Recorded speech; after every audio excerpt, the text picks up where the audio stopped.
Selamat malam Pak. Jadi tadi berawal dari anamnesis yang sudah saya lakukan terhadap Bapak. Sebentar ini saya akan melakukan pemeriksaan fisik dan pemeriksaan lanjutan terhadap Bapak. Mungkin sebentar Bapak kurang nyaman, namun saya akan melakukan sebaik mungkin dan seprofesional mungkin. Apakah Bapak setuju? Iya. Oke. Jadi Bapak mempersiapkan diri. Jadi baik, di sini kita akan melakukan pemeriksaan kelenjar limfe, di mana kita bisa berhadapan dengan pasien baik itu di depan ataupun di belakang dari pasien. Di sini kita akan melakukan pemeriksaan secara sistematis, di mana pertama-tama kita melakukan penekanan atau pemeriksaan dari os submental ke arah submandibularis. Oke, setelah itu kita pemeriksaan dalam kedua untuk pemeriksaan rantai kelenjar jugularis di posterior sternocleidomastoideus.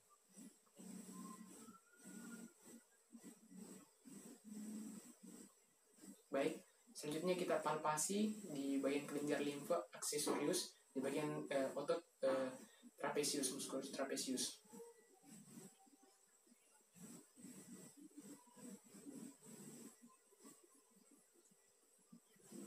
Baik, selanjutnya kita mengarah pemeriksaan ke palpasi kelenjar limfe di bagian supra clavicularis.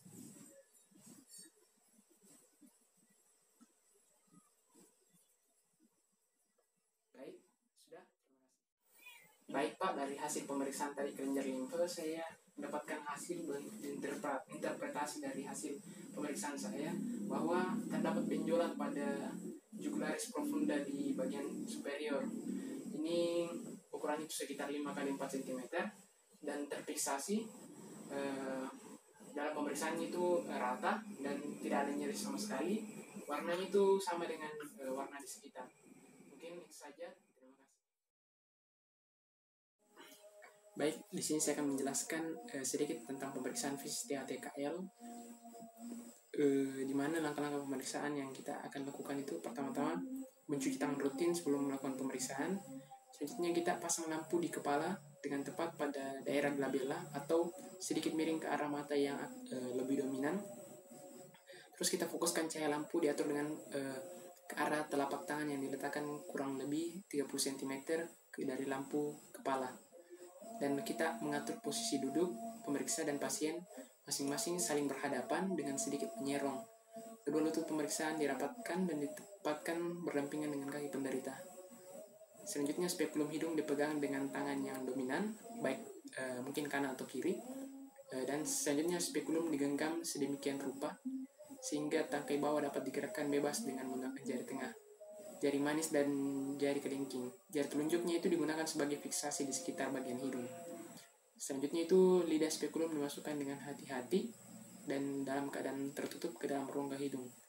Di dalam rongga hidung lidah spekulum dibuka. Pada saat pengeluaran lidah spekulum dari rongga hidung, lidah spekulum dirapatkan tetapi tidak terlalu rapat untuk menghindari terjepitnya bulu-bulu hidung. Dan kita amati struktur yang terdapat di dalam rongga hidung, mulai dari dasar rongga hidung, konka-konkanya, meatus, dan septum nasi. Kita juga perhatikan warna dan permukaan mukosa rongga hidung. Ada tidaknya massa atau benda-benda lain. Interpretasi hasil pemeriksaannya itu inspeksi hidung luar nampak normal. Terus rhinoskopi anterior kiri massa berwarna putih pada cavum nasi sinistra yang hampir menutupi seluruh cavum nasi. Bentuknya itu tidak berbentuk licin dan tidak mudah berdarah jika dipalpasi. Mukosa cavum nasi hiperemis positif, sekret positif dan mukopurulen. Rhinoskopi anterior kanan, cavum nasi kesan normal. Baik, mungkin itu saja. Terima kasih. Baik, selamat malam Pak. Jadi sebentar saya akan melakukan pemeriksaan tes penghidu untuk menilai Pak apakah ada gangguan di penciumannya Bapak untuk menilai diagnosis lain yang akan saya tegakkan nanti. Jadi Pak, sebentar ada aroma yang saya akan kasih kepada Bapak. Jadi Bapak tinggal tutup hidungnya dan tutup matanya, dan apakah Bapak tinggal mengatakan bilang mencium atau tidak. Baik Pak, mungkin kita bisa persiapan. Silakan tutup hidungnya Pak dengan makanya. Baik, apakah Bapak cium? Tidak. Tidak? Dicium? Iya, ada. Oke. Baik, sebelahnya lagi Pak, bisa digantian. Apakah dicium Pak? Tidak. Tidak. Dicium? Iya, ada. Dicium? Iya, ada. Oke. Baik Pak, terima kasih. Jadi sebentar saya akan menuliskan interpretasi dari hasil pemeriksaan. Baik, dari hasil pemeriksaan yang sudah saya lakukan tadi Pak, saya mendapatkan bahwa Bapak hanya dapat mencium atau menghidu pada jarak 10 cm.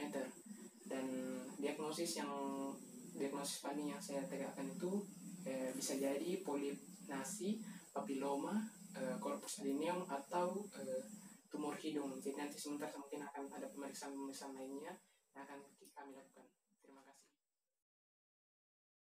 Baik Pak, selamat malam. Jadi di sini saya akan melakukan pemeriksaan tes pengecapan, di mana sebentar saya akan memberikan sedikit tetesan kepada lidahnya Bapak untuk menilai apakah indera pengecapannya Bapak masih baik atau ada gangguan. Jadi sebentar Pak, mungkin Bapak merasa kurang nyaman, namun saya melakukannya dengan seprofesional mungkin. Apakah Bapak bersedia? Bersedia. Baik Pak, kita persiapan pasien. Ya, boleh ditutup matanya dengan dijulurkan lidahnya Pak. Baik, saya akan melakukan sedikit tetesan. Boleh Pak, rasanya apa Pak? Manis. Manis nih. Oke, jadi baik Pak. Terus dulu. Dari hasil interpretasi Bapak bisa menilai rasa dengan baik dan masih memberikan perasaan yang baik kepada indera pengecapannya Bapak. Jadi semuanya dalam batas normal Pak. Itu saja mungkin. Apakah ada yang mau ditanyakan Pak? Tidak ada. Terima kasih.